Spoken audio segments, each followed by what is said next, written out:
Beloved chosen one, heaven itself pauses to speak your name. The air around you grows still, because this is not an ordinary moment, it is a divine interruption. You have felt the tremors in your spirit, the quiet restlessness that refuses to let you settle. That is not confusion, that is calling. You have outgrown certain atmospheres, certain circles, and even certain versions of yourself. God is shifting your destiny, and the time for delay has ended. Listen carefully.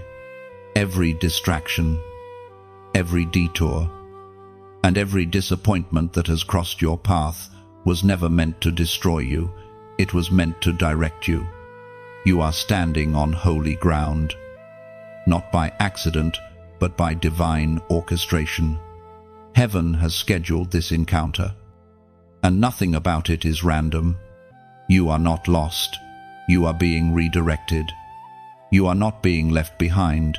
You are being set apart. There are moments when the divine hand reaches down, not to comfort, but to call. You are feeling that pull right now, the unmistakable drawing of heaven that says, move forward, even if you don't see the path. It is in this tension that destiny is born. The shaking you feel is the sound of chains loosening, of identities being redefined. You have stayed in certain places for too long, hoping they would one day feel like home. But God is saying, this is not your home. This is your classroom. You have learned what you were meant to learn there. Now comes the release. Release the version of yourself that needed validation. Release the fear that you are not ready. Release the guilt of past mistakes that God has already forgiven. The divine shift requires your surrender, not your strength. When God interrupts, it rarely feels comfortable. It often feels like confusion, but in the realm of the spirit. Confusion is often the camouflage of clarity. What feels like an ending is a disguised beginning. There are blessings that only bloom in unfamiliar soil. So, when the familiar starts to crumble, understand that it's not punishment, it's preparation. You are being recalibrated for something greater. Heaven is adjusting your coordinates. What used to work will not work anymore. Not because it was wrong, but because it was temporary. The season you are entering demands a new language of faith. God is not asking for perfection, He is asking for permission to rewrite your story, to reshape your mindset, to reclaim what was lost. You have cried tears that no one saw, and yet heaven recorded every drop. You thought your prayers were ignored, but they were being stored. Every unanswered prayer was an investment in the timing of now. God was not saying no.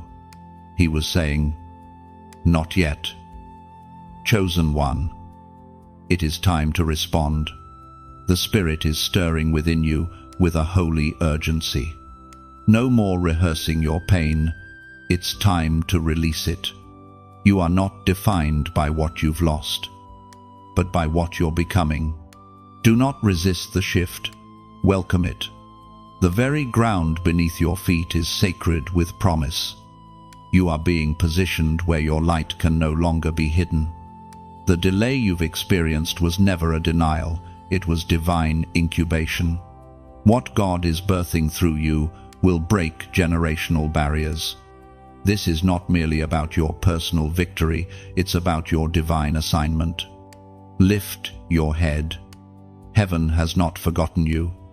The same voice that called Abraham out of his homeland, that whispered to Moses through the burning bush, that raised Lazarus from the grave, that same voice is calling you now.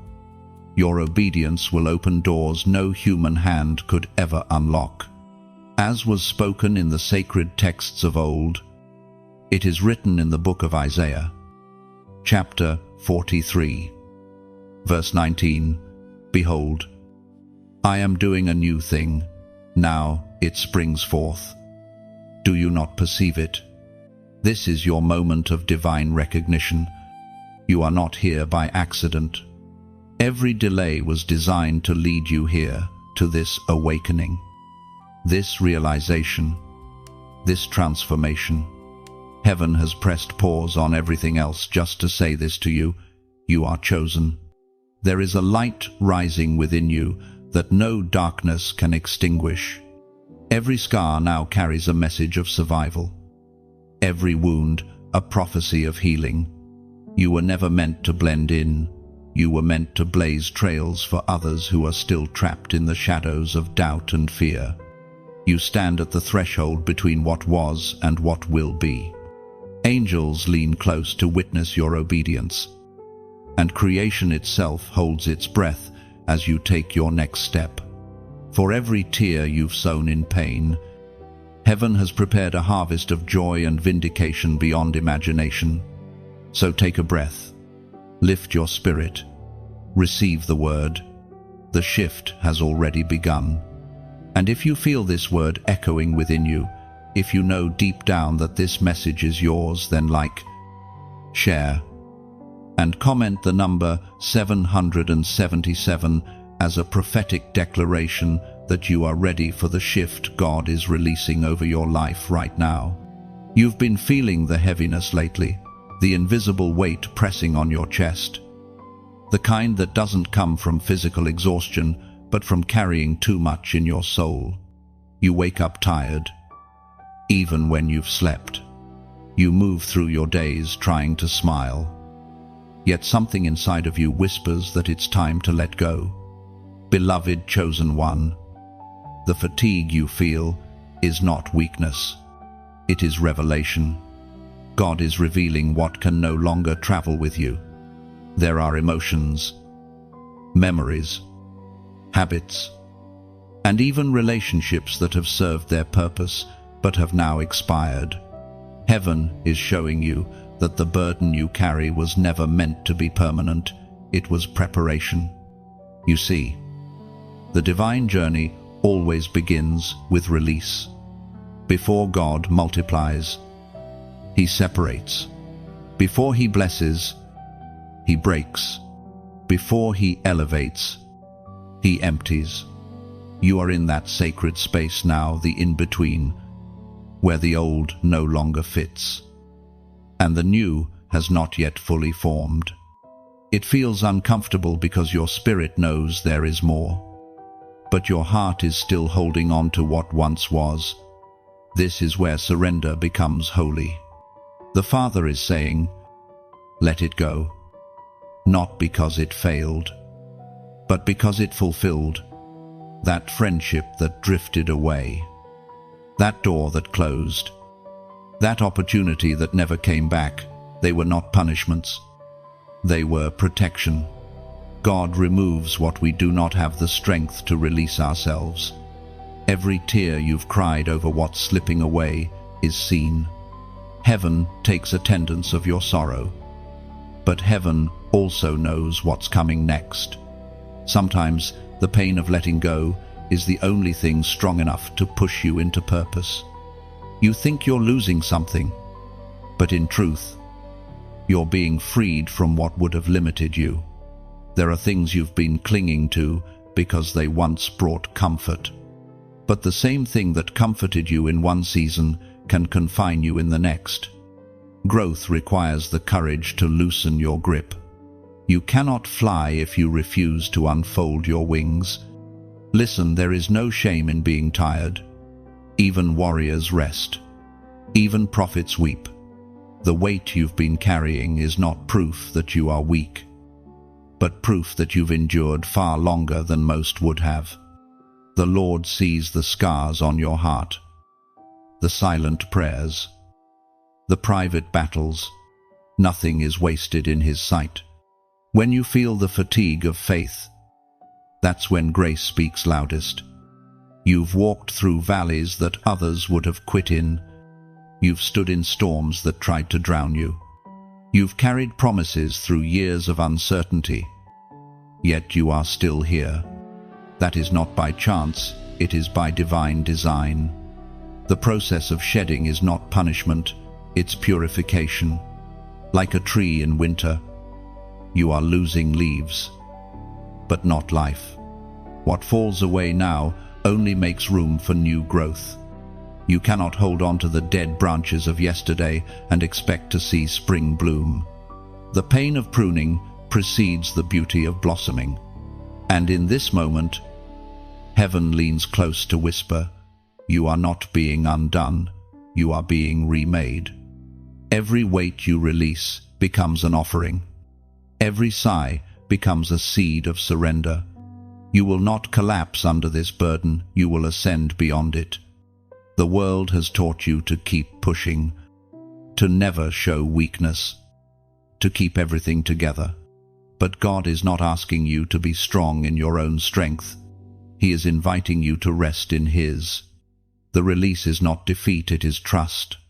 It's saying, "Father, I don't understand, but I surrender."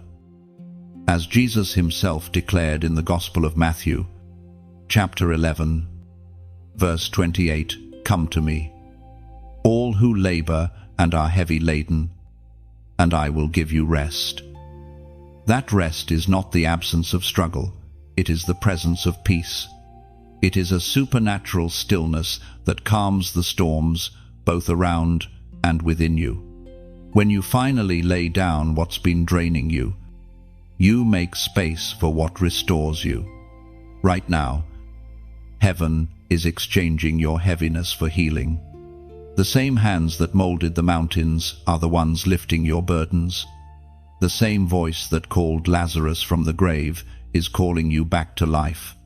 You were never meant to carry this alone. Release the guilt of being human. Release the pressure to always be strong. You do not need to perform for God's approval, you already have it. He doesn't love you because you are perfect. He loves you because you are His. Let the tears fall if they must. Each one waters the soil of your next season. You are not unraveling, you are unfolding. The release may feel like loss, but it is actually your liberation. The weight is leaving so that the wings can rise. Chosen one, rest now, not in defeat, but in divine alignment. You are being renewed from the inside out. When you finally stop striving, you start soaring. The peace you have been seeking is not found in what you hold on to, it's found in what you let go. And soon, you will look back and see how the burdens that once bent your back became the very reason your spirit learned how to stand tall. There are moments when God begins to rearrange the people in your life. And at first, it feels like rejection. Someone leaves without explanation. A friend stops calling.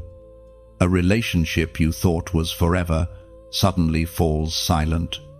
You wonder if you did something wrong, if you failed somehow, but heaven whispers, "No, this is not punishment, it's positioning." Beloved chosen one, understand this: when God removes, He also replaces, but not always immediately. The divine pattern is that subtraction often precedes multiplication. There are people who can no longer walk with you, not because they are bad, but because their assignment in your life has ended. Some were there to teach you endurance. Some were sent to mirror your strength.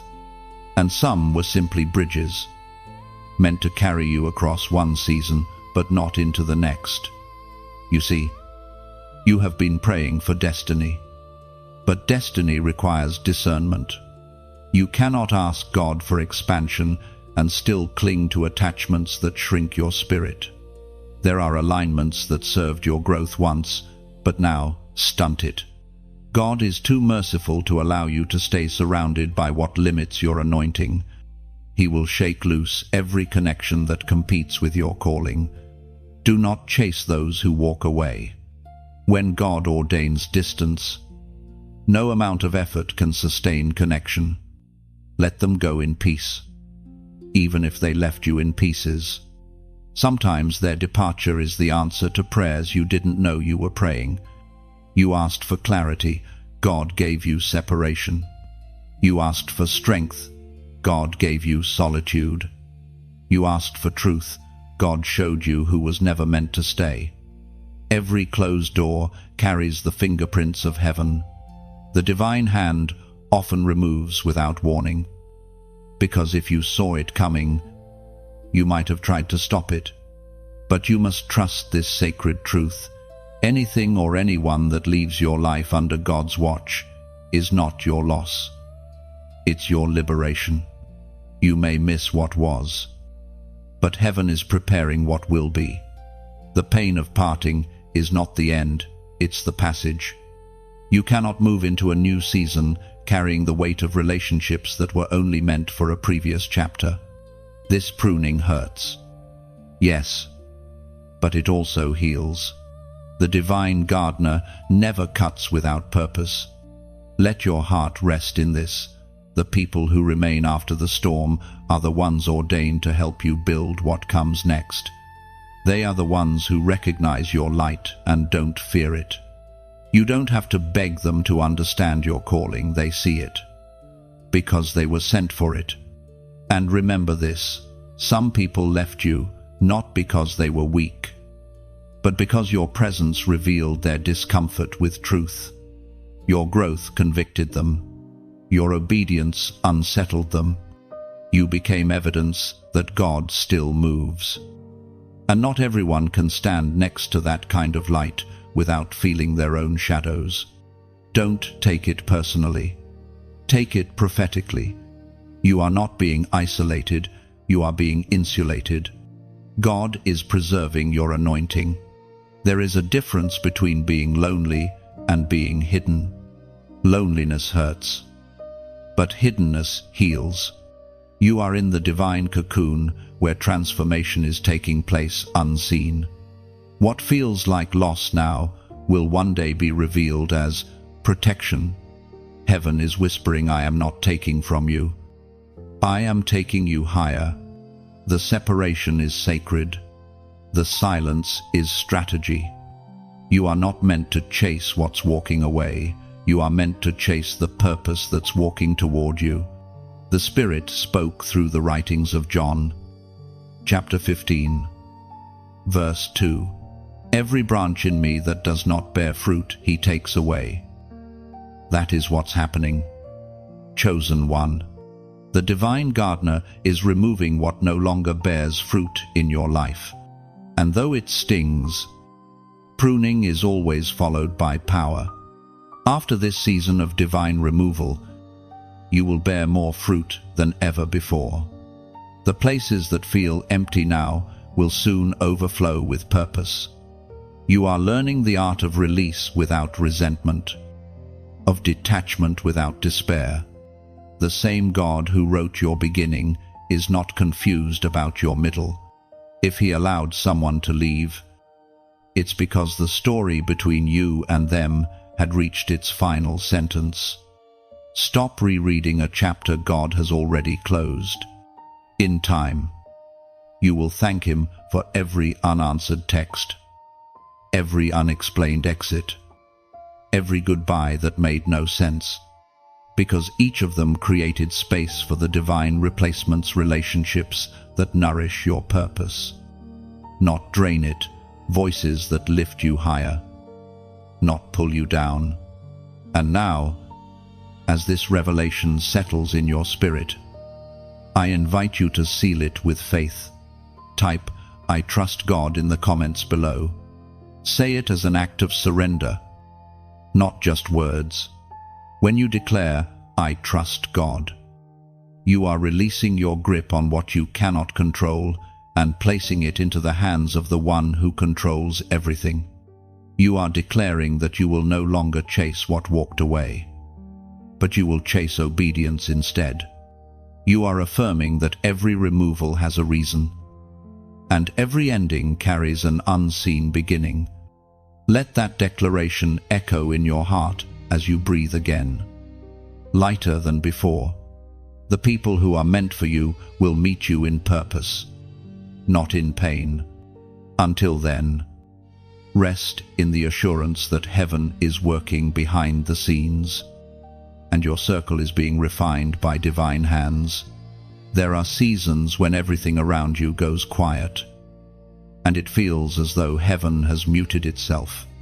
The messages stop. The signs slow down. The confirmations fade. You pray and feel nothing. You worship and sense no response. You sit in silence, wondering if God has withdrawn his voice. Yet, beloved, chosen one, this is not abandonment, it is alignment. When heaven grows quiet, it is never because God has left you, it is because he is teaching you to hear him differently. There are times when his silence carries more instruction than his words. You are being invited into a deeper kind of listening, one that goes beyond the noise of emotion, beyond the need for constant reassurance, into the still place where faith breathes. Silence is not the absence of God's presence, it is the classroom of trust. When he stops speaking the way he used to, it's because you've graduated from needing constant confirmation. He is cultivating discernment, maturity, and depth. You are learning to move not by sight, not even by sound, but by knowing. You may not realize it, but in this silence, God is working behind the veil. He is rearranging what you cannot see, preparing hearts, shifting circumstances, positioning resources, aligning timing. What feels like inactivity is actually divine strategy. Heaven's silence is never empty. It is full of motion, unseen. The problem is that silence confronts the noise within us. When the external world grows still, our inner world grows loud. Memories resurface. Doubts echo. Fears amplify. You start to question everything: your calling, your worth, your direction. But this too is part of the purification process. God allows the silence to reveal what you've been leaning on more than him. When the familiar voices fade, you are left to discover the voice that never leaves. Chosen one. Do not mistake the silence for distance. The teacher is always quiet during the test. You are being tested not for punishment, but for promotion. Heaven is measuring your capacity to trust without evidence. Faith that depends on constant signs is fragile. Faith that stands in silence is unshakable. This quiet season is holy ground. It may feel like nothing is happening, but roots are growing in the dark. The seeds of purpose that were planted in your spirit are germinating beneath the surface. If God shouted now, you might move prematurely. If he revealed everything, you might try to control it. The silence protects the sacred process. Look at how nature mirrors this truth. The soil never makes noise while it transforms the seed. The seed doesn't scream while it breaks open. Yet transformation is happening in the dark, beneath layers of stillness. So it is with you. You are not stuck. You are being shaped. Do not despise the quiet. Use it. In silence, clarity grows. In stillness, strength is restored. The noise of the world is designed to distract, but the quiet of God is designed to refine. This is where he teaches you to discern his whispers amid the chaos, to recognize his peace as proof of his presence. You may not hear his voice the same way, but look closely. He is speaking through subtle signs, a verse that catches your eye, a memory that brings comfort, a sunrise that feels like reassurance. The same God who spoke through fire and thunder can also speak through silence and wind. The method changes, but the message remains, I am still with you. The voice of God thundered in the book of Exodus, chapter 14, verse 14. The Lord will fight for you. You need only to be still. That is the word for your soul right now. Be still, not inactive, but trusting. Stillness is not doing nothing. It is doing faith. It is resisting the urge to rush, to fix, to fill the quiet with noise. It is choosing to believe that even when heaven is silent, heaven is not absent. So, breathe. Stop demanding explanations for every silence. God is not ignoring you. He is igniting something within you. He is teaching you to hear the rhythm of His heart, not just the sound of His voice. When you learn to find Him in the quiet, you will never again mistake the absence of noise for the absence of God. There will come a day, soon, when this silence will break. The door that seems sealed will open with divine timing. The answers you've longed for will arrive, not as thunder, but as peace.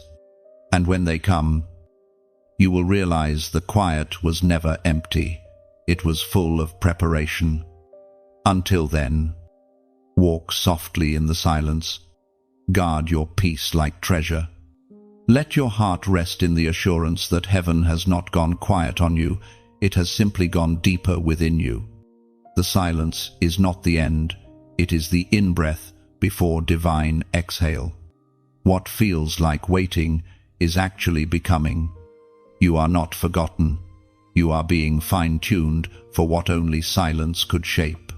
There comes a moment in every chosen one's journey when heaven presses the reset button. Everything familiar starts to dissolve. The things that once made sense suddenly no longer do. The path you thought was clear now bends into mystery. It is disorienting. Yes, but this is what divine reset feels like. It is not chaos, it is correction. It is not punishment, it is positioning. You see, the God who authored your beginning will never allow you to drift too far from your purpose. When you start to settle in comfort zones that no longer serve your destiny, He interrupts. He shakes, not to break you, but to bring you back into alignment. The holy reset begins when heaven decides that your old settings can no longer sustain your new assignment. Beloved, you are being rewritten by the hand of God. The timeline you thought was delayed is being rewritten in divine ink. Heaven is removing the clutter, the noise, the unnecessary battles, so that your true path can emerge. Do not be afraid of the unknown. It is simply God clearing the old scenery to unveil a greater horizon. Every divine reset begins with disruption. Something ends, something shifts, something is removed. But look closer. Beneath the shaking lies an unseen grace. The doors that close are not rejection, but redirection. The people who walk away are not loss, but release. God is preparing you to receive what requires a new version of you, one lighter, wiser, more aligned with heaven's flow. You cannot pour new oil into old vessels. The old ways of thinking, the familiar habits, the fears you once tolerated, they cannot coexist with your next level. The divine reset demands surrender. It asks you to stop fighting what's fading and start embracing what's forming. The Spirit is saying, do not mourn the past. I am birthing the new in you. Think of it like this. A musician cannot create a new melody until the instrument is tuned again. The string must be stretched, the sound adjusted, the vibration refined. That tension you feel right now, it is tuning. Heaven is stretching you to bring your life back into harmony with its divine frequency. You are being prepared to play a new song over your generation. The breaking is not the end, it is the beginning of balance. You may not understand the method, but trust the Maker. You have been asking for breakthrough. This is what it looks like in its early form. Breakthrough often begins with breakdown. Renewal often starts with removal. The reset may strip away what's temporary, but it restores what's eternal. The Book of Revelation, chapter 21, verse 5 declares with power, "He makes all things new." Those words still breathe life today. God is not recycling your past, He is recreating your future. Every disappointment, every detour, every delay is being rewritten into purpose. The ashes you carry are about to reveal beauty. The pieces you thought were scattered are being rearranged into design. And as you read these words, perhaps your spirit already senses it, the subtle shift, the quiet stirring, the inner knowing that something sacred is about to unfold. That is not imagination, it is confirmation. Heaven is resetting your timeline right now, aligning moments, restoring strength, redeeming time. Chosen one, breathe again. You do not need to rush this process. Divine timing is not late, it is layered. While you wait, heaven works. While you rest, the story rewrites. The same hands that spun galaxies into existence are guiding your next step. You will not miss what is meant for you. And if this message resonates within you, if it feels like these words found you at exactly the right time, pause for a moment and let gratitude rise. Whisper a prayer of thanks for the divine reset. Then, as an act of faith, I invite you to share this message with someone who needs it. Maybe they, too, are in the middle of their own reset and need to know it's not the end, it's the beginning. If this spoke to your heart, like this message, share it forward and subscribe so you don't miss the next word heaven wants to send your way. Not for numbers or algorithms, but because every connection creates a ripple of light. Every share sends a spark of hope into someone's darkness, and every time you return to listen again, you're choosing to stay connected to the current of grace flowing through your life. God's resets are never about what you lose, they're always about what you gain. You are not being replaced, you are being renewed. You are not being delayed, you are being redesigned. The divine clock is not behind, it's perfectly on time. Trust the process. The holy reset is not happening to you, it's happening for you. When this chapter closes, the next will open brighter, bolder, and filled with the kind of peace that only surrender can bring. Let that peace anchor you tonight. Let that knowing settle in your heart. The one who began the good work in you is faithful to complete it. Chosen one, the heavens are speaking again, and this time the message is clear: release to rise. You are standing at the edge of transformation, but to step forward, you must lay something down.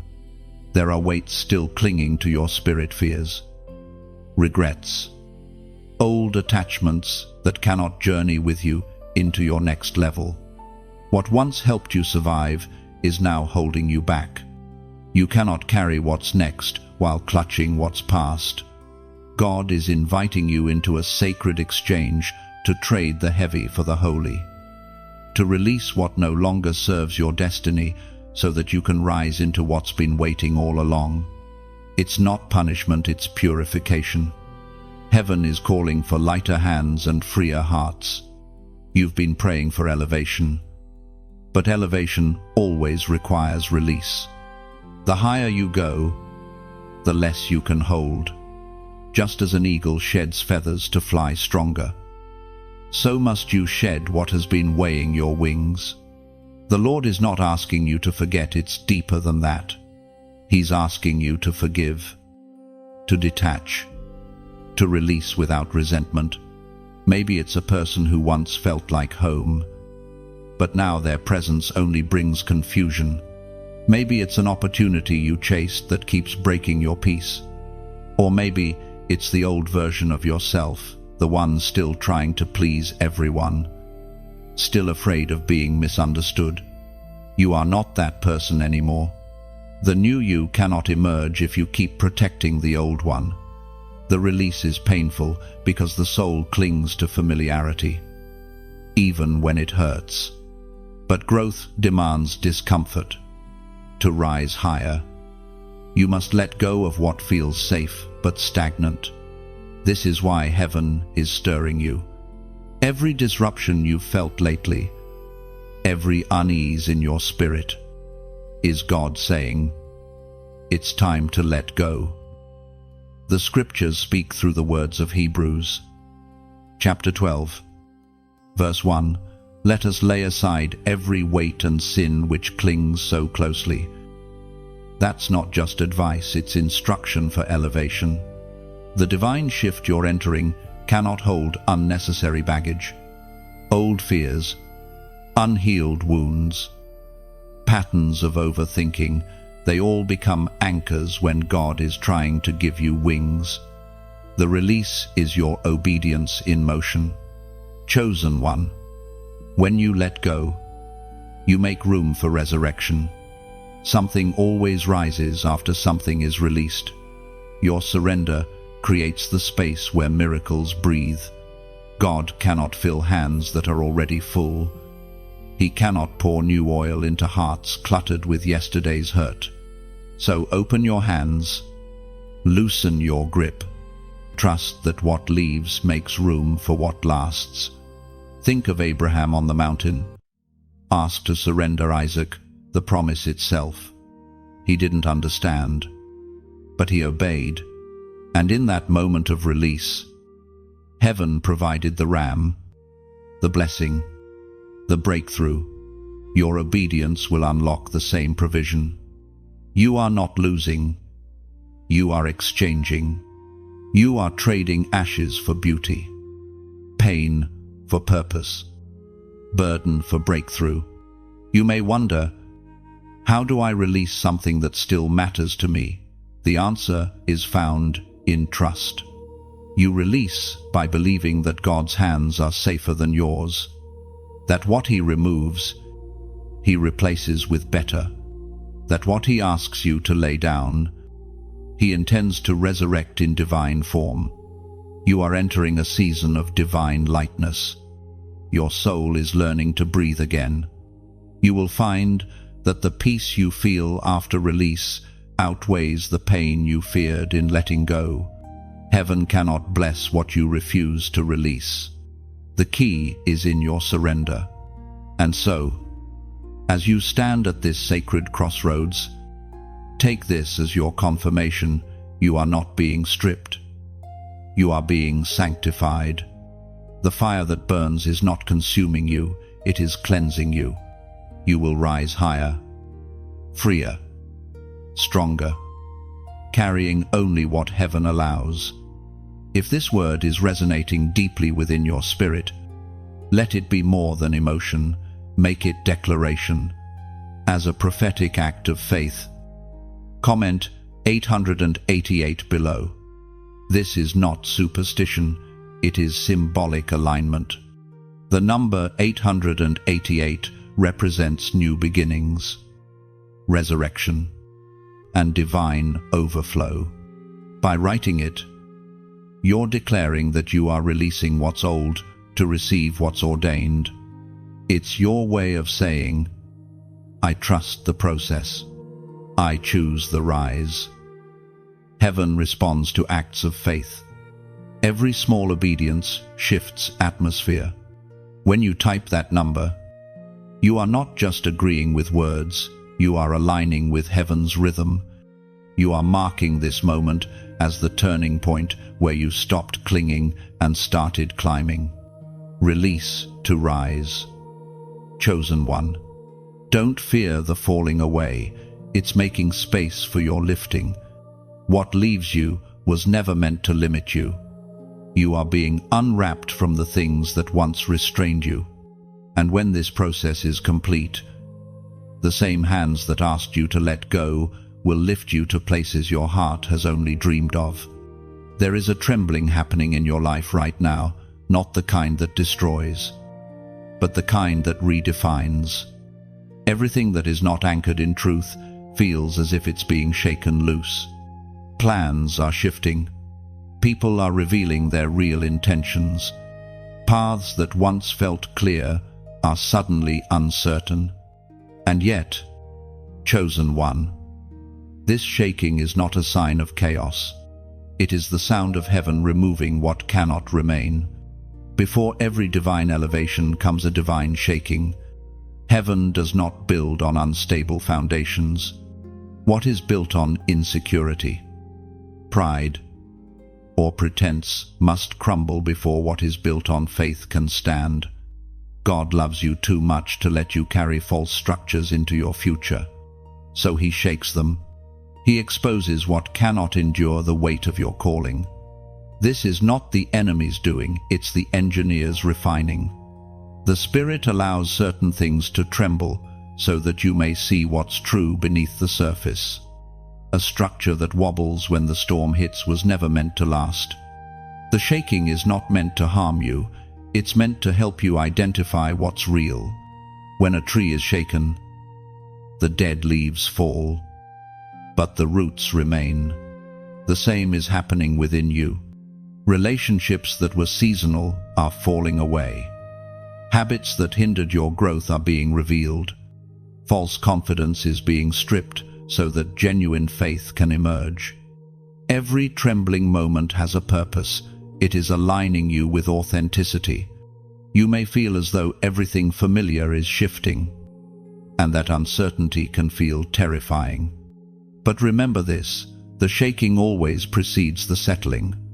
The earthquake clears the ground before new construction begins. The foundation you are standing on after the shaking will be unbreakable, because it will be built on truth, not illusion. You are learning now that not everything that looks stable truly is. There were connections you depended on that could not sustain you. There were plans you trusted more than the promise maker. And so, heaven intervened. The shaking comes to remind you that security never comes from circumstances. It comes from surrender. Chosen one, you are being purified through movement. God is removing the excess weight that dulls your discernment. Every closed door, every disrupted plan, every unexpected detour is shaking off what doesn't serve your destiny. You may not understand it, but later you will see how necessary it was. There's beauty in the shaking, though it rarely feels beautiful. It's the moment when masks fall away and motives are revealed. It's when you discover who truly stands with you when the ground moves. It's also when you discover your own resilience, the part of you that doesn't break, even when everything around you does. This is where faith becomes substance. You cannot learn stability without a little trembling. You cannot develop roots without resistance. The shaking stretches your capacity to trust. It teaches you to find stillness in the swirl. To remember that even if the earth trembles, heaven never does. The word of the Lord echoes through the book of Hebrews. Chapter 12, verse 26. Yet once more I will shake not only the earth, but also the heavens. That divine shaking is happening now, not as punishment, but as preparation. God is shaking everything that can be shaken, so that only what is eternal remains. Your faith will outlast the fear. Your purpose will survive the pressure. What is built on divine foundation cannot be destroyed by temporary storms. When the shaking stops, you'll see what was meant to stay. You'll recognize the relationships that are truly rooted, the faith that cannot be moved, the peace that surpasses understanding. You will thank God for the shaking, because it exposed what pretended to be solid but wasn't. You may feel weary, but don't mistake exhaustion for failure. The shaking tests your strength, but it also releases fresh oil. Every time you survive what tried to break you, your spirit grows stronger. Heaven is anchoring you deeper while the surface quakes. One day soon, this shaking will make sense. You'll realize that nothing was lost that wasn't meant to go. Every removal will reveal a greater addition. The ground that trembled beneath you will become the very platform God uses to elevate you. So do not resist the shaking. Let it do its holy work. Let it strip away the unnecessary, refine the essential, and reveal the eternal. For when the shaking is complete, you will stand unshaken, not because the storms stopped, but because you finally learned where your true foundation lies. Chosen one. The shaking is proof of your next level approaching. The trembling is not a signal of destruction, but the drumbeat of destiny announcing your rise. Trust the process. Stand firm. You are not falling apart, you are being firmly established. There is a fire burning within and around you. Chosen one. It feels consuming at times, like everything familiar is being stripped away. The old confidence, the old identity, even the old sense of control, it's all dissolving in the heat of this divine season. You have entered the refining fire, the place where heaven does its deepest work. This is not a punishment, it is purification. You have prayed for God to use you, to elevate you, to anoint you for greater purpose, and this is His answer. The refining fire is not where He destroys, it's where He defines. It is where He melts away what does not reflect His image and forges strength from surrender. You are not being burned, you are being shaped. When gold is refined, it must pass through intense heat. The impurities rise to the surface. And only when the refiner sees his own reflection in the gold does he know it's ready. That is what heaven is doing in you. Every challenge, every heartbreak, every test you've endured, each has been part of this refining. God is looking into your spirit until He sees Himself there. You may ask, why does it have to hurt this much?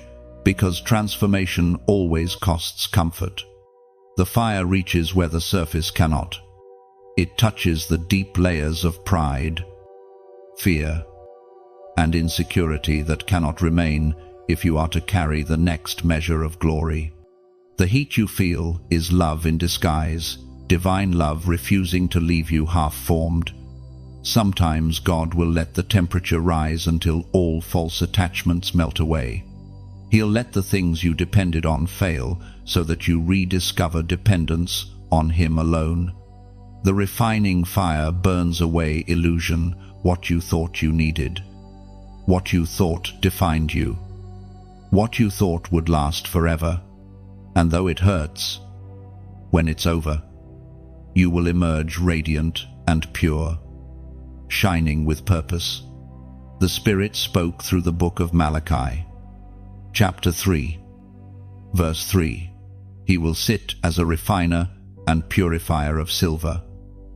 Notice the detail. It says, He will sit. God doesn't stand at a distance, He sits close to the flame. The refiner never leaves the furnace unattended. He watches carefully, ensuring the heat never destroys, only refines. You may feel like the flames are overwhelming, but He is there, eyes fixed on you, hands steady on the process. He knows exactly how much heat your spirit can handle. And here is the beautiful mystery. The refining fire doesn't just cleanse, It clarifies. You begin to see who you truly are without the masks, without the expectations, without the shadows of yesterday. The same fire that reveals your weakness also awakens your worth. You realize you are stronger than you imagined, wiser than you believed, and more beloved than you knew. There is no shortcut through refinement. You cannot pray away what is meant to prepare you. The anointing you carry must be purified by testing. Oil that hasn't been pressed has no fragrance. Gold that hasn't been refined lacks brilliance.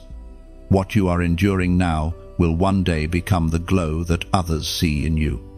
Chosen one, remember, this fire never consumes what is eternal. It only burns away what cannot last.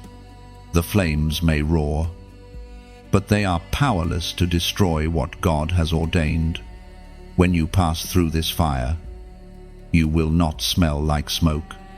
You will emerge carrying the aroma of purpose, resilience, and divine strength. Even in the heat, there is hidden mercy. Every tear you've cried in this process is quenching fear. Every step you've taken in obedience, even when exhausted, is shaping your spirit into something unbreakable. You are not being undone, you are being uncovered. Think of the silversmith again. He doesn't pull the metal from the fire too soon, because unfinished silver cannot hold its beauty. In the same way, God will not remove you until the process is complete. He sees something in you worth polishing, and when he looks again and sees his reflection in your patience, your faith, your love, that's when the fire will subside. So, don't fight the flames. Surrender to their sacred work. Every spark, every ache, every test is perfecting you for what's next. You are not merely surviving the fire, you are being transformed by it. This refining is setting you apart, making you ready for responsibilities that require resilience and humility. When you emerge from this season, you will notice that what used to shake you no longer moves you. The opinions of others will lose power. The pain that once silenced you will now become your sermon. You will carry an authority that only those who've walked through fire can possess. And though it feels lonely, remember, even Shadrach, Meshach, and Abednego were not alone in the flames. The Son of God was there, walking among them. He is walking with you too, steady, close, faithful. The same presence that protected them from the burning is preserving you now. You will come out stronger, brighter, and ready to stand where fire has forged your foundation. The refining fire is not the end of your story, it is the spark that prepares you to shine. There comes a point on the journey when heaven's voice seems to fade into stillness, and you find yourself standing in the quiet spaces of faith. The prayers you used to feel so deeply now seem to echo back unanswered. The signs that once appeared easily now seem delayed. It feels as though God has stepped back but chosen one. He has not disappeared. He has only changed the way he speaks. This is the sacred silence of heaven, and though it can feel unbearable, it is one of the most divine seasons you will ever walk through. When God stops speaking loudly, he begins working deeply. The silence is not rejection, it is refinement. He is no longer leading you with external confirmations, but with internal conviction. You are being trained to recognize his whisper without needing his thunder. The greatest prophets all knew this moment. Elijah, standing in the cave, did not find God in the wind, or the earthquake, or the fire, but in a still, small voice. That whisper is what sustains you now. The noise has faded, because God wants to prove that his presence is not limited to emotion or spectacle. His voice is not gone, it has simply gone deeper. You see, when heaven goes quiet, God is inviting you to listen differently. The silence teaches you to discern movement without sound, to sense divine direction even when there are no visible signs. You are learning to walk by faith, not by feeling. You are learning to trust that absence is not abandonment, and delay is not denial.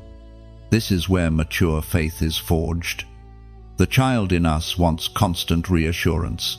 The warrior within us learns to walk even when unseen. You are not being tested to fail. You are being trusted to grow. Heaven does not stay silent because you've done something wrong.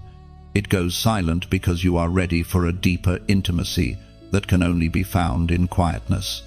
As Jesus himself declared in the Gospel of John, chapter 16, verse 33, "In this world you will have trouble, but take heart, I have overcome the world."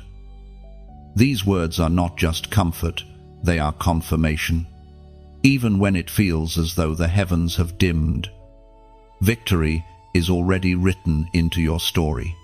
The silence may surround you, but the outcome is secure.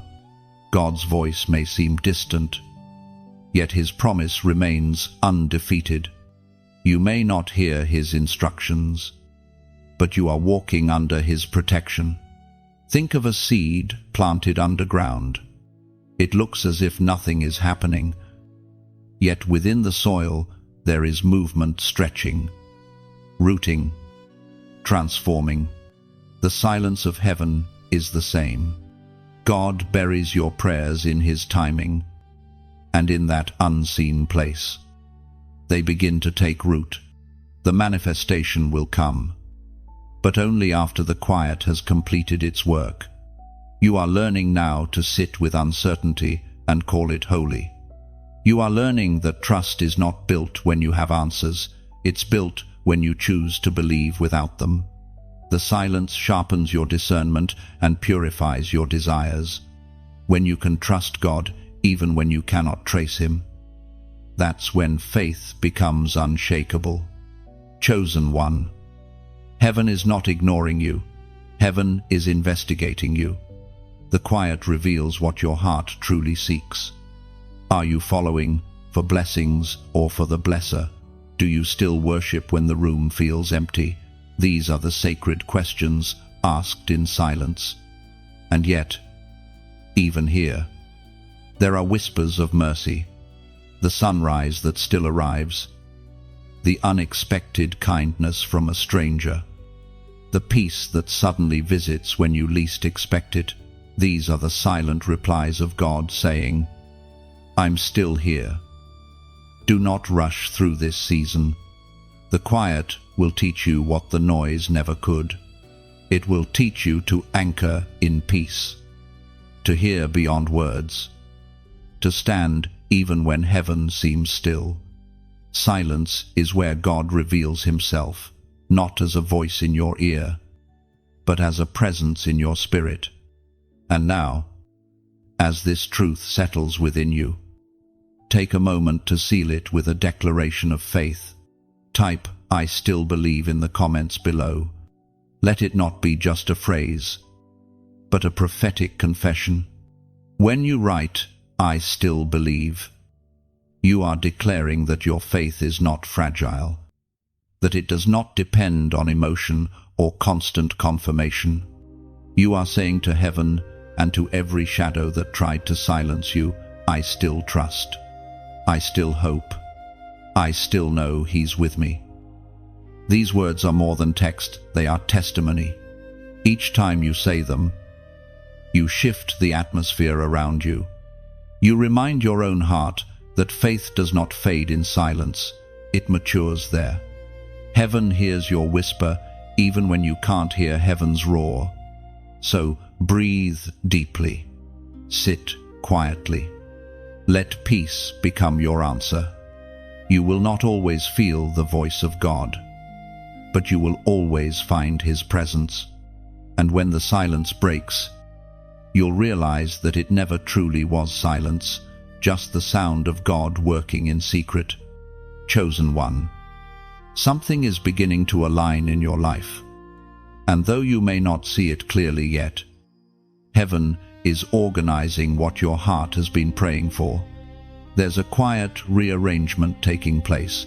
Doors that once stayed shut are starting to unlock, while others that no longer serve your path are gently closing. This is not coincidence, it's divine alignment. You are being positioned precisely where you are meant to be. For too long, you've tried to make things work by force pushing at doors that weren't yours, holding on to people who no longer matched your frequency, chasing timelines that heaven never wrote. But now, God is guiding you away from striving and into flow. The Spirit is whispering, "Stop fighting for what I'm freeing you from. Start resting in what I'm leading you to." Divine alignment is not just about opportunities, it's about order.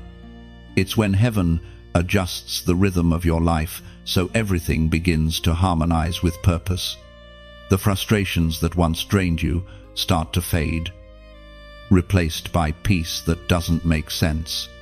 That's how you know alignment has begun. Things start to feel lighter.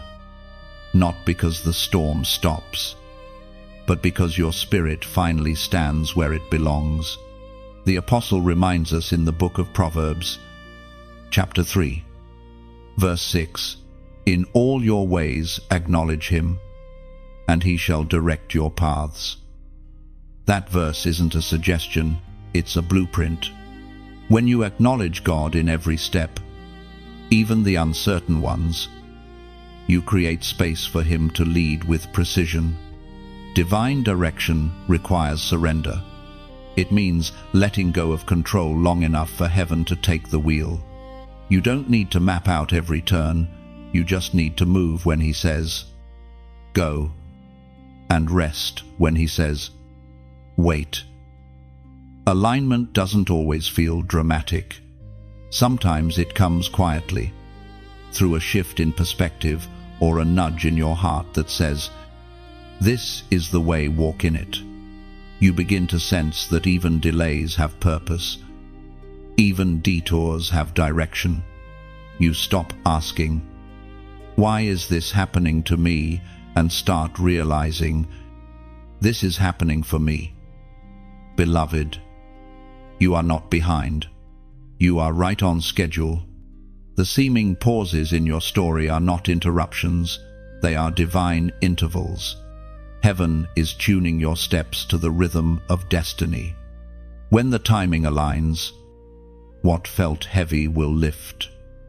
What seemed impossible will unfold with ease. You've spent seasons trying to fit where you no longer belong. But this is the chapter where everything clicks. The relationships that remain will make sense. The opportunities that come will feel peaceful, not pressured. You will no longer have to chase, you will attract by alignment. God is removing friction so that favor can flow freely. Every connection being pruned is creating space for divine partnerships. Every no you faced was simply redirecting you toward a better yes. Alignment means you no longer need to fight for position, you stand still, and heaven adjusts everything around you. And sometimes, the simplest act of alignment is obedience. When God nudges you to call, to forgive, to release, to begin again, those small acts create big shifts. The doorway to your next level will never require striving, it will always require surrender. Chosen one, as this alignment unfolds, be gentle with yourself. Transformation doesn't happen overnight, it happens over obedience. Celebrate the small signs of progress. Notice the peace that enters when you stop forcing and start flowing. Heaven is not asking for perfection, only participation. And if these words are stirring your spirit, take this moment as confirmation. You didn't stumble upon this message by chance. You were led here by alignment itself. This is heaven reminding you that you're still on course, still chosen, still guided by unseen grace. So, as an act of agreement, I invite you gently, sincerely, to like this message. Share it with someone who's still searching for direction. And subscribe so you can stay connected to this flow of prophetic guidance. Not for numbers, not for applause, but as a living sign of unity. When you share light, you multiply it. When you stay connected to messages that stir your spirit, you remind heaven that you are listening. Think of it as a spiritual echo. You respond. Heaven replies. Every act of engagement, when done with intention, is a form of worship. It says, Lord, I'm paying attention. Keep speaking. So let your response be more than reaction. Let it be reflection. As you move forward, remember this truth. Divine alignment often feels unfamiliar because it's taking you where you've never been. Don't fear that. The unknown is simply unvisited grace. Heaven has already gone ahead to prepare every detail. You're not stepping into uncertainty. You're stepping into orchestration. Everything in your life, every shift, every silence, every separation has been leading to this place. You are aligned with destiny. And soon, the evidence will be undeniable. Stay open, stay surrendered, and keep your heart anchored in peace. You don't need to chase what's aligned. It will find you in perfect timing. Chosen one. There is a sacred word that heaven is pressing on your spirit right now: obedience. It may sound simple, but it is one of the most powerful forces in the kingdom. Every miracle you have ever read about, every promise that has ever manifested, every victory that has ever been won, it all began with obedience. Not talent, not status, not timing, obedience. You see, God's promises are certain, but their activation requires your cooperation. The word spoken over your life will never return void, but it waits for alignment through obedience. Heaven's blueprint is drawn in instruction, and the door to your next level only opens when you step through it by faith. Obedience rarely feels convenient. It often arrives dressed as discomfort. It asks you to do what logic resists, to forgive the unforgivable, to stay when you want to leave, to speak when silence feels safer, or to walk away when staying seems easier. Yet every act of obedience is an altar. Every yes, a seed that heaven recognizes. Sometimes, obedience means moving forward without a map. Abraham didn't know where he was going when God told him to leave his homeland. Peter didn't understand why he was told to cast his net again after catching nothing. Mary didn't fully grasp how she, a virgin, would bear the Son of God. But in each story, obedience unlocked the impossible. That is what God is asking of you now: to trust without total understanding, to move before the evidence appears, to believe that His voice knows the terrain ahead, even when your eyes cannot see it. Every instruction you ignore delays your destiny, but every step you take in faith accelerates it. Heaven moves when you do. There is power in the obedient heart.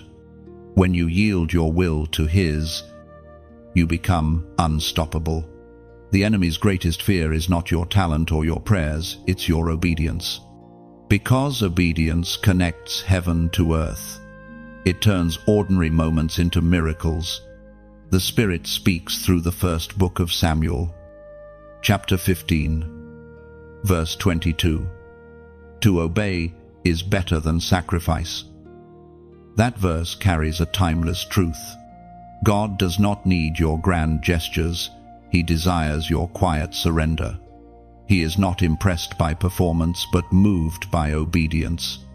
You could sacrifice your time, your money, your comfort, yet if you withhold your obedience, you withhold your breakthrough.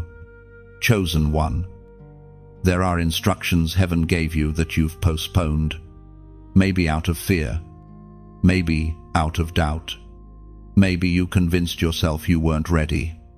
But this is your reminder: delayed obedience is still disobedience.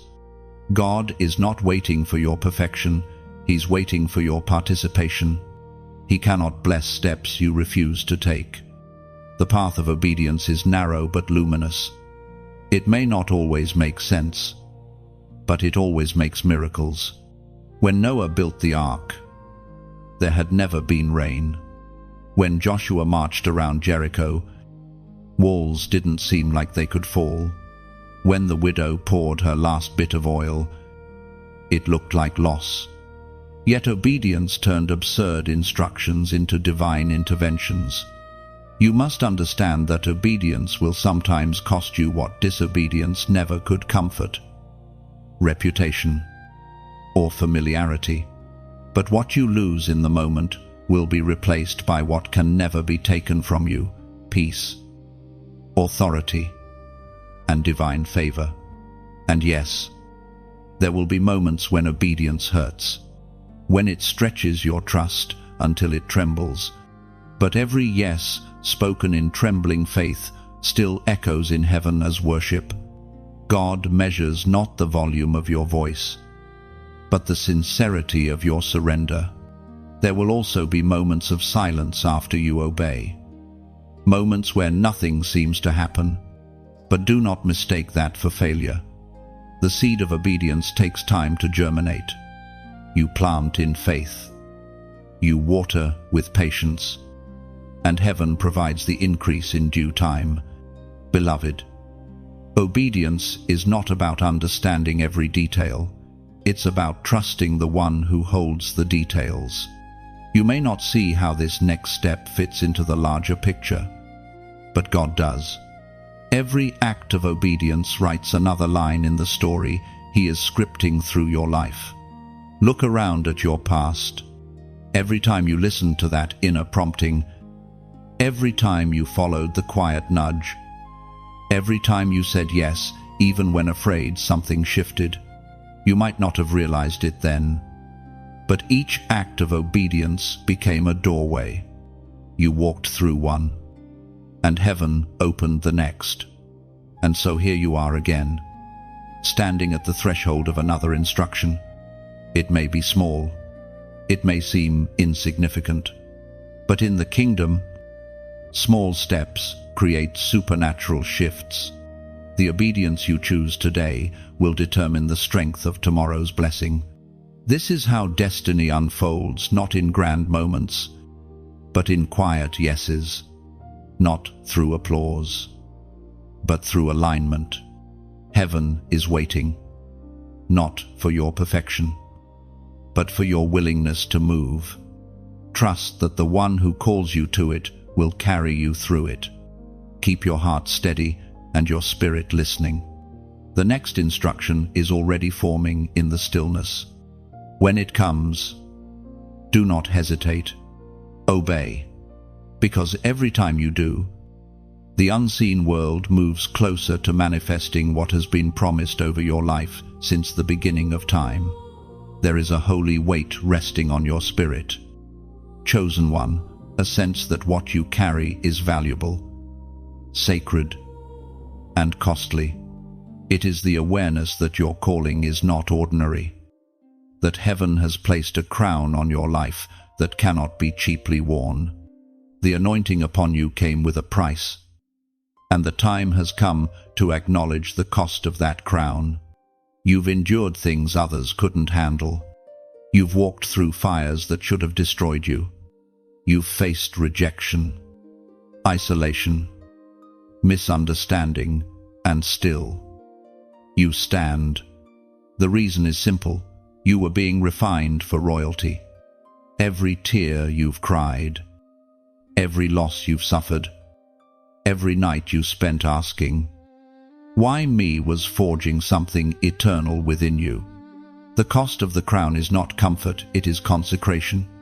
It requires surrender, discipline, and faith that holds steady even when the throne still looks far away. Many desire glory, but few are willing to bear the weight of preparation. But you, chosen one, have not been chosen for ease, you've been chosen for impact. There's a sacred mystery to the call of God. It breaks before it builds. It empties before it fills. It strips before it crowns. You have been in a divine classroom, learning to rule your emotions before you rule territories, learning to serve before you lead. Heaven crowns those who first learn to kneel, and in that kneeling, heaven rewrites your posture. You learn that true power is not loud, and true leadership is not control. It is compassion sharpened by trial, humility tested by pain, and faith refined by fire. What once broke you now becomes the very strength that upholds your divine authority before the world. The Word of God reveals in the Gospel of Luke, chapter 9, verse 23, "If anyone would come after me, let him deny himself and take up his cross daily, and follow me." This is the essence of your calling. The cross always comes before the crown. To carry divine authority, you must first embrace divine surrender. Every yes you've given to God has cost you something: a relationship, an opportunity, a sense of control. Yet, none of it has been wasted.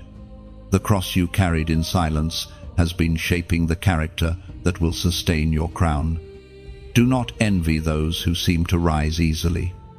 Some wear borrowed crowns, polished, but hollow. Yours is being crafted by heaven's own hand.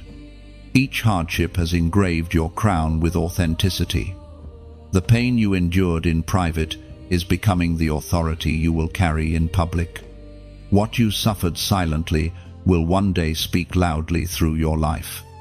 You have been hidden because true crowns are forged in secrecy. While others were being seen, you were being strengthened. While others chased platforms, heaven was building your pillars. You were not overlooked, you were protected. God hid you not to deny you, but to prepare you. For when your season of revealing comes, you will carry weight, not just words. And now, the Spirit of God whispers, count the cost, but also count the reward. The pain has been real, but so will the glory be. The sleepless nights, the heavy prayers, the lonely obedience, all of it is currency in the economy of heaven. Nothing you've endured will go unpaid. The cost may be high, but the reward is eternal. The time has come for you to wear your crown boldly, not in pride, but in purpose. The enemy has tried to convince you that you are disqualified because of your past, but what he calls disqualification, God calls development. Every scar you carry is proof that you survived what was sent to stop you. You've earned the right to stand in this moment with holy confidence. And now, as you feel this truth settle deep in your spirit, let heaven hear your agreement. As a prophetic act of faith, type 111 inches, the comments below. This number carries a powerful symbol. It represents divine unity, new authority, and heavenly order. By writing it, you're declaring, I accept the cost of my crown. I am ready for the weight of my calling. It's not just a comment, it's a covenant. You are aligning yourself with heaven's decree that your preparation has not been in vain. When you type that number, you are not seeking attention, you are making a spiritual announcement. I am ready to walk in what I was born for. The heavens respond to faith in motion. Your obedience to small prophetic acts like this one creates ripples that reach far beyond the screen. So, lift your head. Chosen one. The fire did not consume you, it crowned you. The silence did not break you, it branded you. Every cost you paid has built an unshakable foundation beneath your feet. You are no longer who you were. You are becoming what heaven always saw. Walk with authority, but also with humility. You have paid the price. And now the glory of the next season will rest on you like oil poured fresh from heaven's hand. This is your coronation in the Spirit. Step forward, for the crown now fits. Chosen one. Every wilderness has its purpose. Every dry valley, every lonely night, every unanswered prayer, none of it is wasted. The wilderness is not where God abandons you, it's where He reveals Himself to you. It is the divine training ground, where comfort fades and clarity forms. What feels like exile is often the exact place where elevation begins. You may not realize it yet, but the wilderness is where your spirit learns to breathe the air of faith. When all your usual supports fall away, when the familiar voices go silent, and when you can no longer rely on human strength, that is where heaven begins to train your hearing. In the wilderness, distractions die and discernment grows. Moses met God in the wilderness. David was anointed while tending sheep in obscurity. Jesus Himself was led by the Spirit into the desert before beginning His ministry. The pattern is consistent. Wilderness always precedes wonder. Before revelation comes isolation. Before manifestation comes testing. God does not send you into the desert to destroy you. He sends you there to define you. You are being stripped not for punishment, but for purpose. The things that once gave you comfort are being removed so that dependence can shift back to its rightful place on God alone. The wilderness teaches what abundance cannot, that your source is not people, not possessions, not plans, it is the presence of the Almighty. There is something holy about hunger. It awakens your spiritual senses, sharpens your focus, and humbles your heart. In the desert, every word from heaven becomes food. Every whisper becomes water. You begin to crave not blessings, but the Blesser Himself. The wilderness doesn't just prepare you for destiny, it purifies your desire for it. Heaven speaks through the book of Deuteronomy, chapter 8, verse 16. He led you through the wilderness, that He might humble you and test you, to do you good in the end. That is what is happening to you now. The ground beneath your feet may seem barren, but unseen roots are forming beneath the soil. God is humbling, testing, and preparing you not to punish, but to promote. Every dry season has hidden water beneath it. Every silence holds a seed of future abundance. Chosen one. The wilderness feels endless only because you are learning eternal lessons. It teaches patience when impatience once ruled you. It teaches gratitude for what you used to overlook. It teaches prayer without performance, prayer that doesn't seek outcomes, but intimacy. This season is not a detour, it's direct training for divine assignment. Do not resent the quiet or the lack of visibility. Visibility is dangerous without maturity. God hides you because He's building something inside you that must not be rushed. The wilderness is the proving ground where motives are purified, gifts are sharpened, and faith becomes rooted in conviction. not convenience. Many lose heart here. They mistake hiddenness for failure. But those who endure the wilderness come out carrying authority that cannot be faked.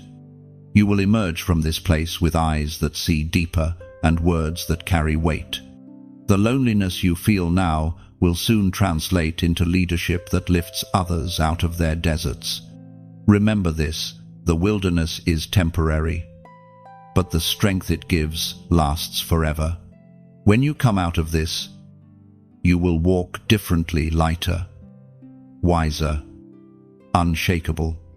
You will look back and thank God for not answering every prayer the way you wanted. You will realize that His no was never rejection, it was redirection towards something far greater than you imagined. And yes, there will come a day when what once hurt you will no longer hold power over you. You will see the same desert paths that once frightened you and smile. Because they were not graves, they were gateways.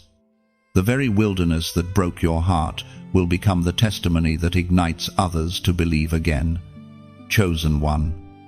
This is where you are being trusted with transformation. Don't despise the isolation. Embrace it. The silence that surrounds you now is not emptiness, it's sacred instruction. Every breath in this desert is pregnant with destiny. One day soon, the very place that felt barren will blossom with fruit you never thought possible.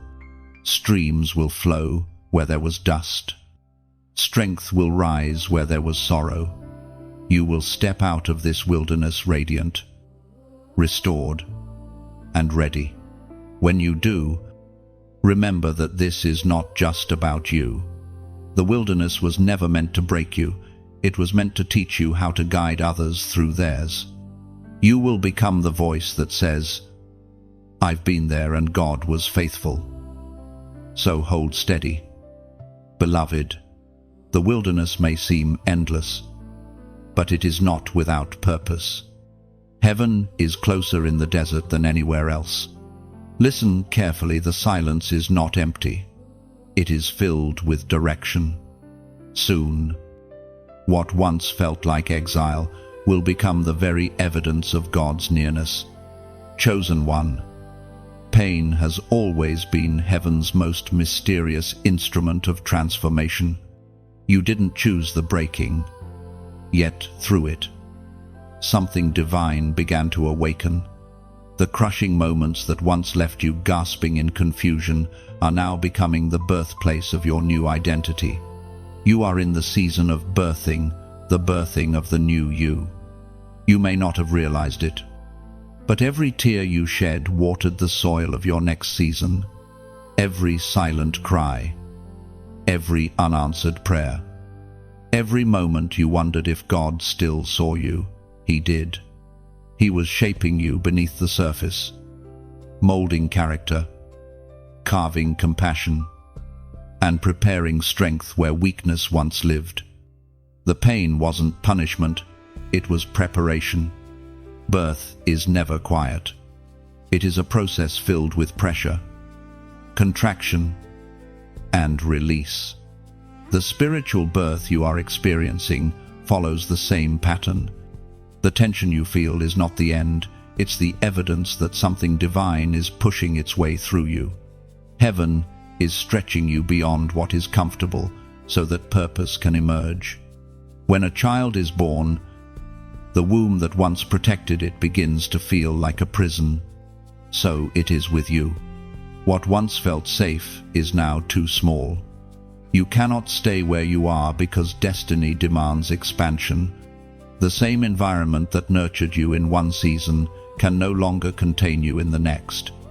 Growth requires breaking. We are reminded through the writings of David in the book of Psalms, chapter 30, verse 5. Weeping may endure for a night, but joy comes in the morning. That verse is not poetic comfort, it is divine promise. The night season of your soul will not last forever. The dawn is already forming. Even if you cannot yet see the horizon, The joy that is coming will not merely erase the pain, it will redefine it. The tears of the past are transforming into the oil of anointing. Beloved, do not despise the contractions. Every tightening of circumstance, every moment that seems to squeeze you from all sides, is proof that new life is near. You are being pushed into purpose. The very things that frustrate you are the forces that form you. Heaven is not allowing this pressure to destroy you, but to deliver you. It's easy to think you've failed when you're in pain. But remember, pain does not always signal the presence of something wrong. Sometimes it announces the arrival of something right. The discomfort is a signal that something alive is about to be revealed. You cannot birth greatness without groaning through transition. Every new beginning comes wrapped in endings. The birthing of the new you means the death of the old you, the one who doubted, who feared, who accepted less than what heaven intended. That version of you served its time, but it cannot follow you forward. The process is painful because part of you is dying while another part is being born. And in this moment, heaven whispers, "Do not fear the breaking, it is opening you to blessing." The divine midwife stands beside you, guiding, timing, ensuring that nothing in this process will harm you. What God births, He also sustains. There are things you've prayed for that require this transformation first. Before the promise can rest upon you, your spirit must expand to hold it. You are not waiting on the promise is waiting on your readiness. The birth pains are preparing you to handle the glory that follows. You may be tempted to rush the process, to escape the tension, to run from the fire, but if you do, you'll forfeit the fullness of what heaven is trying to form. Let the process continue. The pain has purpose. Every cry is sacred. Every ache accounted for. The divine is not distant, it is working in rhythm with your surrender. Chosen one, when this process ends, you will not emerge empty-handed. You will hold in your spirit the evidence of endurance, the maturity that only pressure can produce, and the wisdom that only waiting can teach. The scars you carry will not disfigure you, they will distinguish you. They will tell the story of a soul that refused to quit. And when the morning fully comes, you will realize that the night was never punishment, it was pregnancy. Heaven was forming something so precious, so necessary, that it required darkness to protect it. There will be no going back to who you were. The old shell has cracked. The old cycles have ended. The version of you rising from these ashes is radiant with revelation and clothed in resilience. You will no longer walk timidly through your calling. You will stride with the confidence of one who has survived the fire and found God within it. So, breathe deeply. The labor is almost over. The new you, the one forged through faith, through fire, through fierce surrender, is ready to emerge. Heaven is rejoicing. The earth is shifting, and your spirit is expanding. You are not just being healed, you are being reborn. Chosen one, heaven has taken note of your endurance. The battles that nearly broke you have now positioned you for divine promotion. You've walked through the furnace, endured the silence, released what needed to leave, and obeyed when it made no sense. Now the tables are turning. The divine shift that once felt distant is beginning to manifest tangibly in your life. This is the season where hidden faith becomes visible favor. You may not feel it yet, but something in the spiritual atmosphere has changed. The same places that rejected you will soon recognize you. The same doors that refused to open will begin to swing wide. Not by your effort, but by divine order. Heaven is aligning everything you once thought was lost. This is not luck, it's harvest. You planted obedience, and now the field of your faith is ready to bloom. For years you've wondered when it would finally make sense, when the losses, the lessons, the lonely nights would amount to something, and the Spirit of God is saying, now, not someday, not eventually, but now. The waiting season has completed its assignment. You are stepping into the evidence of everything you believed for. The word of the Lord shines through the first letter of Peter. Chapter 5, verse 6. Humble yourselves under the mighty hand of God, that he may exalt you in due time. You have been humbled by hardship, but humility is what heaven uses as the seed of elevation. This promotion is not about pride or power, it is about purpose. You are being lifted so that others can see the glory of God through your story. The same pain that once silenced you will become the testimony that sets others free. Divine promotion never comes without preparation. What you endured in the shadows was never wasted. The hidden work, the late nights, the quiet obedience, the moments no one applauded, those were the bricks of your foundation. Heaven never elevates someone without first anchoring them deeply. You are ready now because you have roots that reach where eyes cannot see. Chosen one, your voice is changing. Your presence carries weight.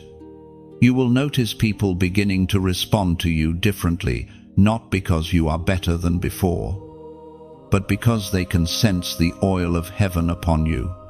The fire refined you, and now you shine with purpose. But remember, this divine promotion does not mean ease, it means responsibility. You are not being lifted merely to celebrate, you are being lifted to serve. The greater the platform, the greater the calling to humility and compassion. The crown is not for display, it's for duty. You are being entrusted with influence because heaven knows your heart won't misuse it. Now, as you read these words, something in your spirit may already be stirring. You may feel that quiet confirmation, the sense that heaven is speaking directly to you.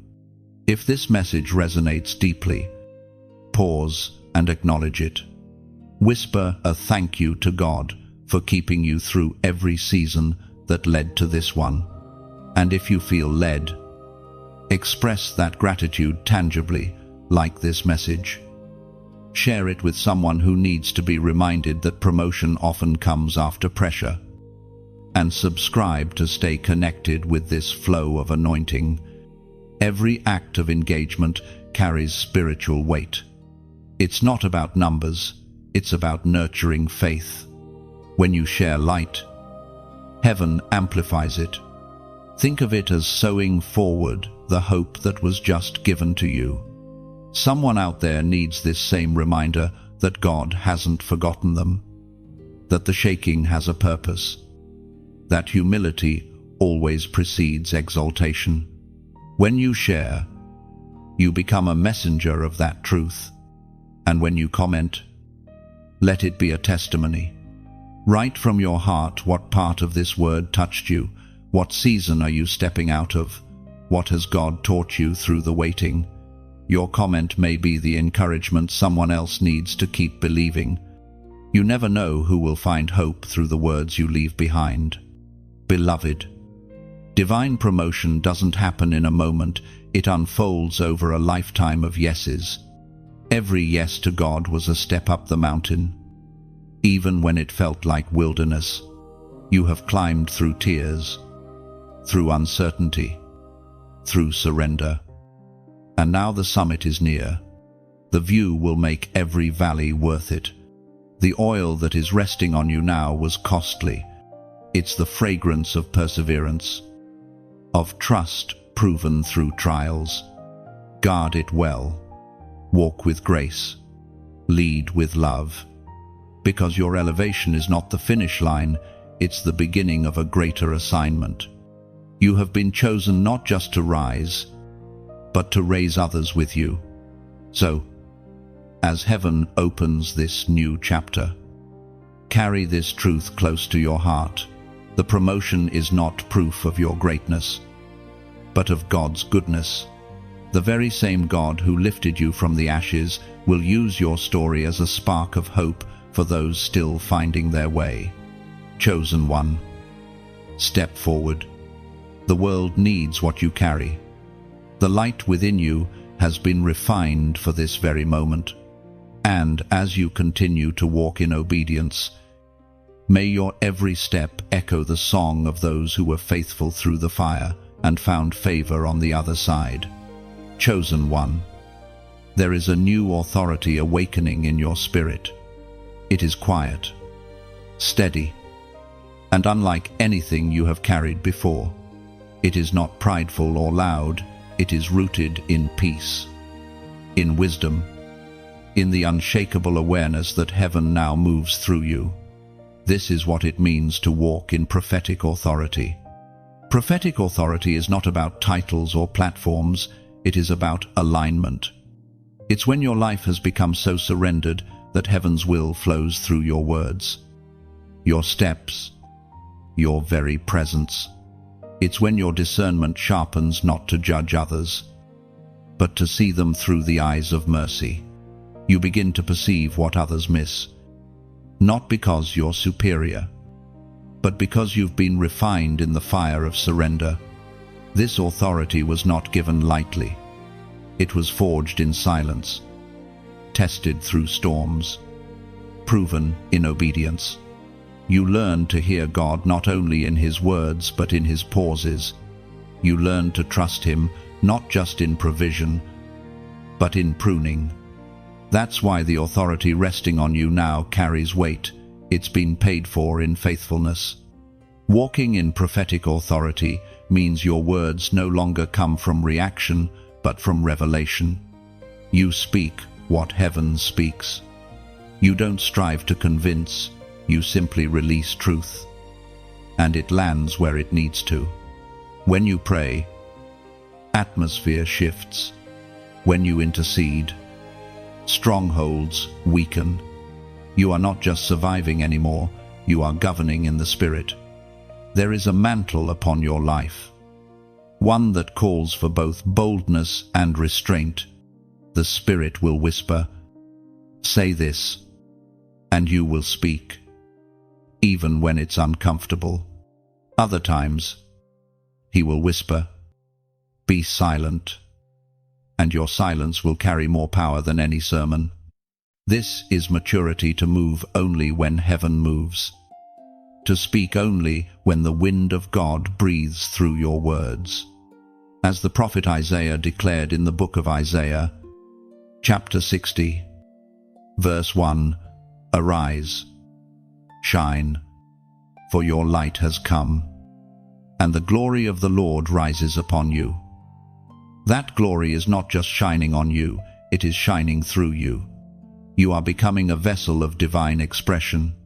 When people encounter you, they will sense peace they can't explain, conviction they can't ignore, and love they can't resist. You won't need to announce your anointing. The presence you carry will speak for itself. Prophetic authority doesn't demand recognition, it simply manifests results. It intercedes quietly but effectively. It carries heaven's agenda into earthly spaces and shifts outcomes through unseen influence. Your authority is not for control, it is for compassion. Heaven gives power not to elevate one person, but to lift many. This authority also carries responsibility. The higher the calling, the deeper the humility required. Never forget the wilderness you walked through, the silence that shaped you, the fire that purified you. Those seasons were not wasted, they were the foundation for this one. They keep you grounded while you soar, humble while you're honored, gentle even when you're powerful. Chosen one, Heaven now trusts you to walk among the broken without breaking them, to speak correction without condemnation, to see sin but still love the sinner. This is the balance of prophetic grace truth delivered in tenderness, power expressed in peace. You are being called to stand as a bridge between heaven and earth, between faith and doubt, between hope and despair. And you will notice something beautiful about this authority. It attracts warfare. Yes, but it also draws favor. The enemy will notice the glow of your obedience and will try to dim it. Yet every attack will only polish the crown you carry. The same fire that once threatened to consume you will now obey your command. You have authority over storms because you learned how to worship in the rain. Prophetic authority is not performance, it is presence. The Spirit of God will move through you in unexpected ways, a gentle word that breaks a hardened heart, a prayer that stops chaos before it begins, a quiet act of kindness that changes a destiny. These are not coincidences, they are confirmations that heaven now walks with you. In this season, you will see with new eyes. You will discern motives before they manifest, opportunities before they arrive, and dangers before they strike. This is not paranoia, it is prophetic perception. Heaven equips its messengers with insight, not so they can boast, but so they can protect what God is building. Your authority will stretch beyond your own needs. You will intercede for families, for nations, for generations. Your prayers will not just rise, they will rule. When you decree, it will be established because your words are no longer fueled by emotion, but by divine commission. But remember, true authority does not shout, it shines. It doesn't manipulate, it ministers. It does not draw attention to self, it directs attention to God. Your task is not to display power, but to demonstrate love that transforms hearts. The deeper you walk in this calling, the more you will realize that the greatest authority is carried in humility. Chosen one, this is your awakening. You have moved from endurance to empowerment. The wilderness trained your voice. The silence refined your spirit. And now the Spirit of the Lord rests upon you, not for status, but for service. You are a carrier of light in a world that desperately needs it. Walk gently. Speak wisely. Love fiercely. And move boldly. The heavens are watching. The earth is waiting. And the light within you will not be hidden again. Chosen one, this is the moment heaven has been preparing you for the unveiling, the fulfillment, the divine coronation of everything you have walked through. The storms you endured were never random, they were rehearsals for this revelation. Every scar, every lesson, every tear has led to this sacred point where destiny unfolds like dawn breaking over dark waters. You are being crowned for the shift. The weight you feel now is not burden, it's glory. The heaviness in your spirit is the presence of completion. Heaven is closing one chapter and opening another, and you stand at the threshold, radiant and ready. The version of you that began this journey has been transformed beyond recognition. What once frightened you now fuels you. What once broke you now builds others. You have become the message heaven was writing all along. There is a divine stillness that fills the air at moments like this, when heaven crowns a life that chose obedience over ease. You may not see the crown with human eyes, but your soul feels it, the peace, the authority, the unexplainable assurance that you are walking in rhythm with the will of God. You have graduated from survival to sovereignty. from wandering to walking in purpose. The apostle writes in the first letter of Peter, chapter 2, verse 9, "You are a chosen generation, a royal priesthood, a holy nation, a people belonging to God."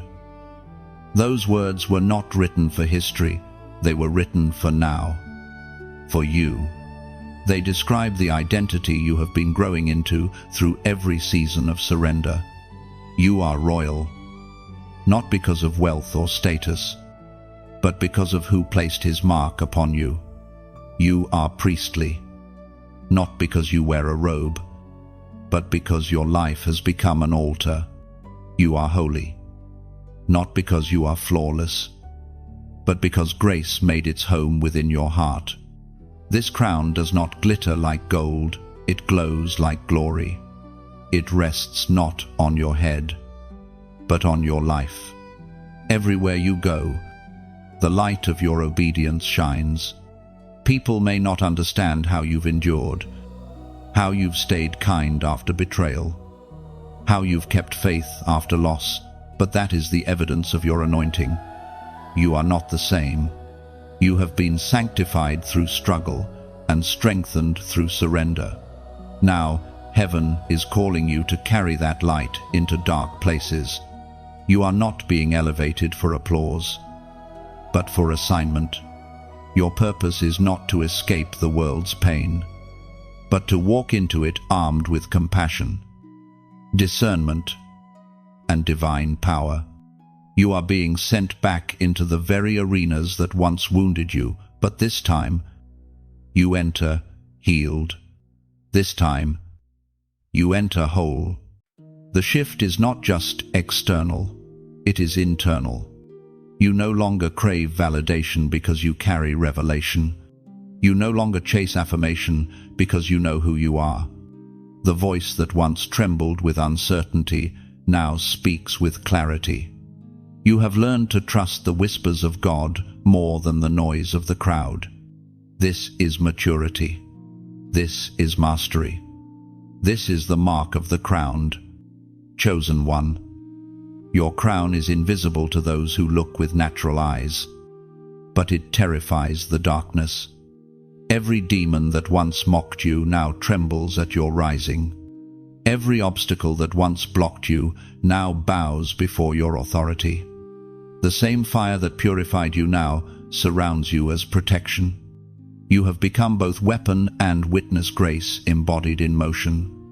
And yet, even now, heaven whispers, "Stay humble," for the greatest crowns are carried with the greatest gentleness. Royalty in the kingdom is not about ruling over others, but about serving them. The crown is a reminder that you are trusted, not entitled, responsible, not superior.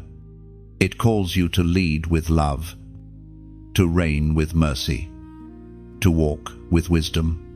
As you step into this new era of destiny, carry peace as your scepter and truth as your robe. Let your presence bring stillness where there is chaos, hope where there is despair, light where there is confusion. The world does not need another ruler, it needs a revealer of grace. That is who you are.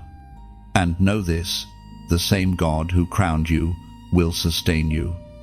The crown does not rest because of your strength, it rests because of his stability. His hand holds it in place.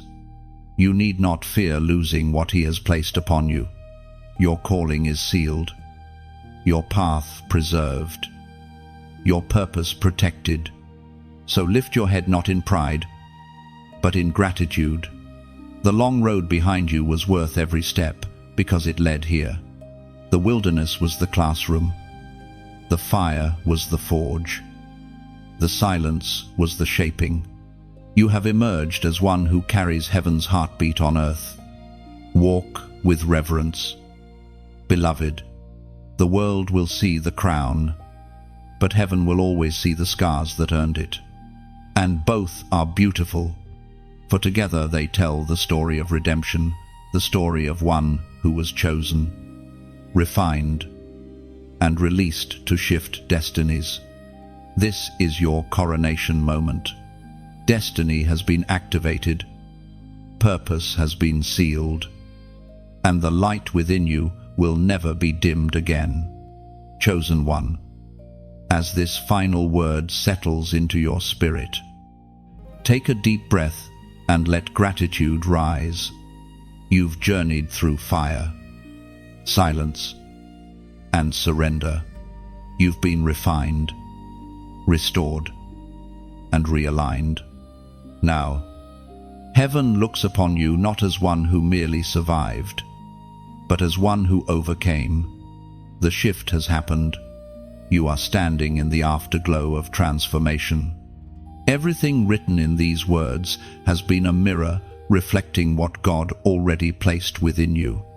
The light you feel stirring isn't borrowed, it's yours. It has been there since the beginning, waiting for this exact moment to awaken. You are no longer searching for confirmation, you are living as confirmation. Heaven's fingerprints are all over your story. And as you step forward, remember, the purpose of being chosen is not just to rise, but to reach. Share your strength. Speak your truth. Let others see what redemption looks like when it walks on 2 feet. Someone, somewhere, is still standing in their own wilderness, wondering if God remembers them. When you share what you've received, you become the proof that He does.